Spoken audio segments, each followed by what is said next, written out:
Good morning, everybody. This is Rich Redekop, Master Gardener in South Richland, Washington. My home is located on the south side of Badger Mountain.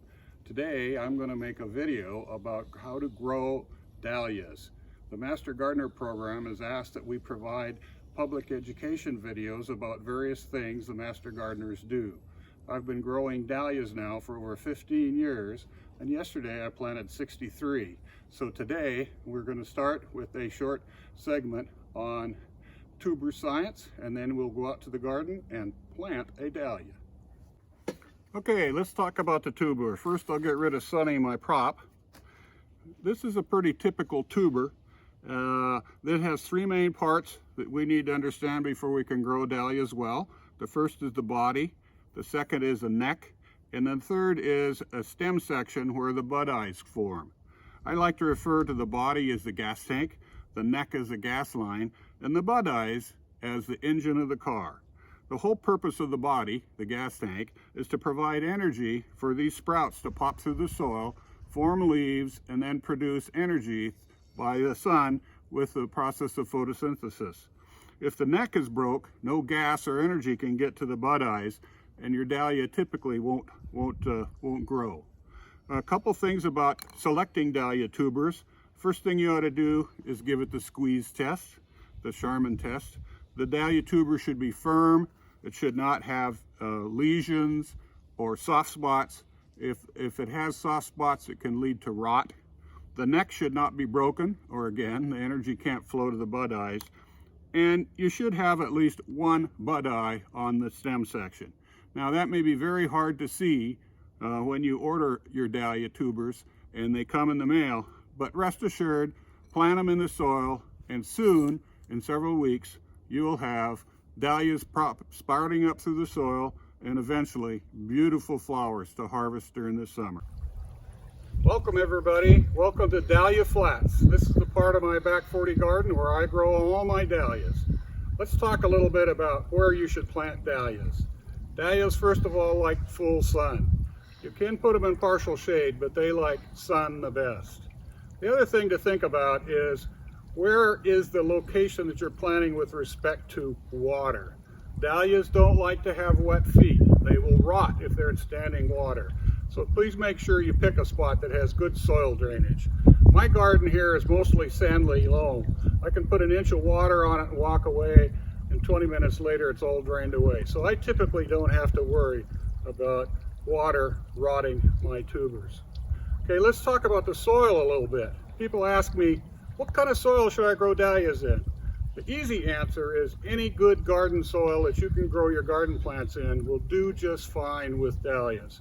You don't need to get exotic and start putting a lot of amendments in.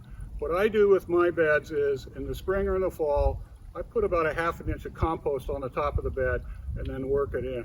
I don't add any chemicals. I don't add any fertilizer at all, even at the point when I plant my dahlias. I learned the lesson the hard way. I was using a lot of chemicals and I was starting to have problems with my dahlias. So I did a soil test and found out that the phosphorus and potassium levels were way out of whack in my garden. So I don't use phosphor or potassium at all in my garden. So let's stop right here for a moment and we'll get reset up to show you how to make a dahlia planting. Okay, anybody can dig a hole to put a plant in, but I've moved to a post hole digger because I have to plant so many dahlias, and it really saves wear and tear off my back on kneeling and getting down and bending. I dig the hole, and then I'm going to lay this down, and then I measure the depth of the hole. Dahlia should be typically planted about 6 inches deep. First generation measuring stick was a little piece of wood with depth marked on it. Well, that didn't work very good because I had to get down on my knees.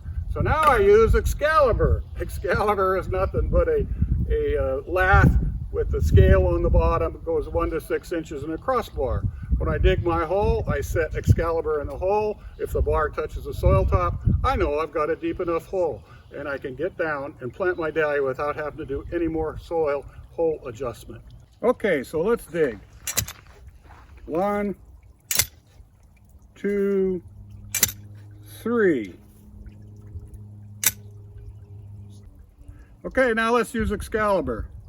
Well, just like I thought, too shallow. Got to dig some more. The next thing I always do is I put a stake in the ground to identify where I planted the tubers. It's also important to know what tuber you planted where. So I mark the stake with the dahlia name and number. The guy we saw earlier was Ivanetti, number 60. So he's going to grow into this hole. Okay, so we're going to plant good old number 60. He was the star of the show earlier. I always try to plant 2 tubers when I have my own tubers to plant. If you get ones from the store, you probably only put 1 in a hole. That's all you need. 2 tubers give me excess capacity. Now what you need to think about placing the tuber in the hole is it needs to look up, kind of like laying in bed and looking at the stars. That shoot needs to grow straight up. So you lay them in the hole flat, horizontally, like laying in bed, looking at the stars. And you do the same with the second tuber. Lay it in the bed, looking up at the stars with the eyes pointing up. I always put them about 4 inches apart, the eyes, and then lay them in there, take a look at them, and now it's time to cover them up. Pretty easy. Take a handful of soil, try not to break this shoot off, and just fill around and cover the dahlia tuber.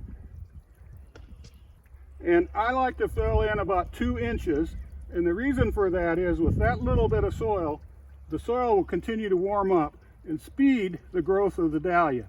And I level it off a little bit, but no packing. Think of being buried in an avalanche. To get out, you would rather have soft, fluffy snow on top rather than hard, packed soil. Same with the dahlia tuber sprout. It's easier for him to come up if the soil remains loose and not packed. So leave it not packed. You're basically ready now. The dahlia is in the soil, he's ready to grow, and you are on hold for about 3 weeks. On hold, yes, no watering. You should not need to put any water on the dahlia until the tuber sprout pokes up and puts several sets of leaves on. So this is as far as I'm going to go with good old 60. I'm going to go back to plant the rest of my dahlia garden this afternoon. Thank you for watching. Bye.